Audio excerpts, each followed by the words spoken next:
Bom, na semana passada fomos alvo de muitas críticas em relação a creches postas pelo vereador Adalto.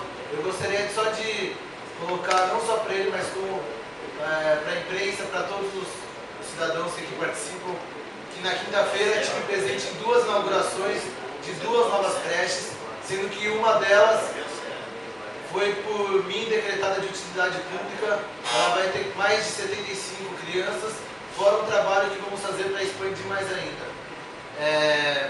Outras foram já conquistadas pela deputada e até por uma verba do governo federal para a construção de novas que vão vir ao longo do tempo. Então, enquanto a oposição costuma criticar que não tem creche, nós, em vez de criticarmos, nós vamos atrás do problema e estamos conseguindo solucioná-los.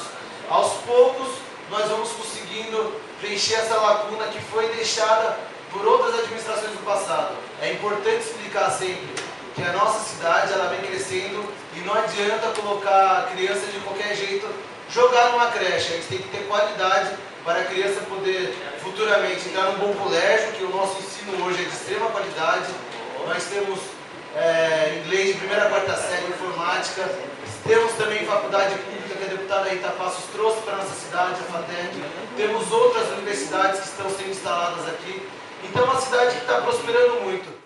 Então realmente está tudo sendo muito bem encaminhado. Um governo do prefeito Herculano, que no passado, como eu sempre bato nessa tecla, mas é importante ressaltar e relembrar, no passado, nos bairros periféricos, as crianças quando choviam brincavam na lama, e quando era época seca inalavam aquele pó, e hoje não, tem um asfalto de qualidade, de 7 centímetros de espessura, com raspas de borracha. Nós batemos muito nas questões de sustentabilidade